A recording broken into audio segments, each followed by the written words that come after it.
grec. Tel que prévu, j'ai très bien mangé dans mon voyage en Crète. Par contre, je m'attendais à manger plus de souvlaki. Bien, il y en avait, mais seulement dans les places les plus touristiques.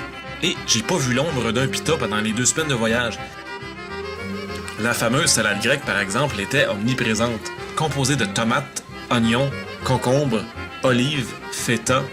Elle était présente presque à chaque repas. Et elle est d'autant plus délicieuse quand elle est noyée dans l'huile d'olive de la région. Merci beaucoup.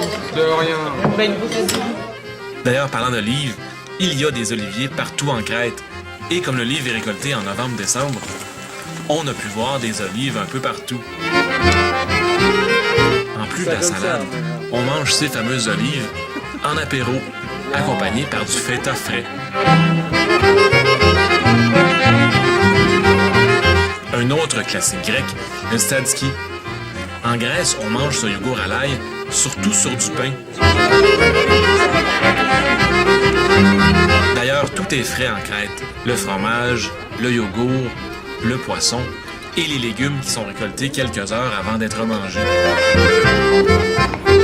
Une autre spécialité grecque très bonne, c'est la moussaka. Bon, moi-même, je suis pas un grand fan. Je trouve que les aubergines, c'est un peu dégueu. Pour nous accompagner à presque chacun des repas, nous avions un ou plusieurs petits minous. Côté dessert, on avait souvent des fruits. Plus spécialement grec, on avait du yogourt frais avec du miel. D'ailleurs, j'ai été surpris de voir le nombre de ruches qu'il y a en Crète. Il y en a vraiment partout dans les montagnes. Et la Crète produit différentes sortes de miel, tout aussi délicieux les uns que les autres. Comme on dit par chez nous, c'est bon à s'en lécher les doigts.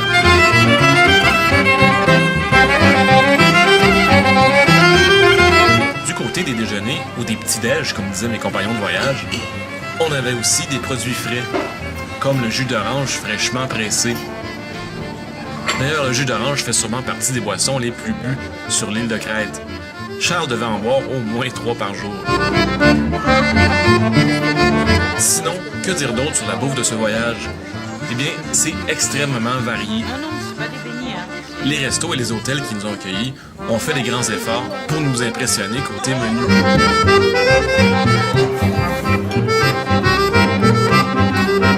On a même eu quelques fois des frites qui me rappelaient les frites belges. Ça devait être réconfortant pour notre amie Bérangère.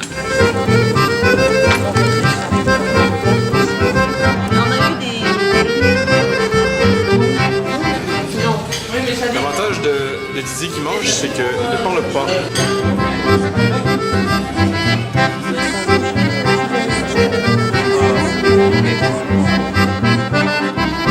Du côté des boissons, il y avait bien le vin local.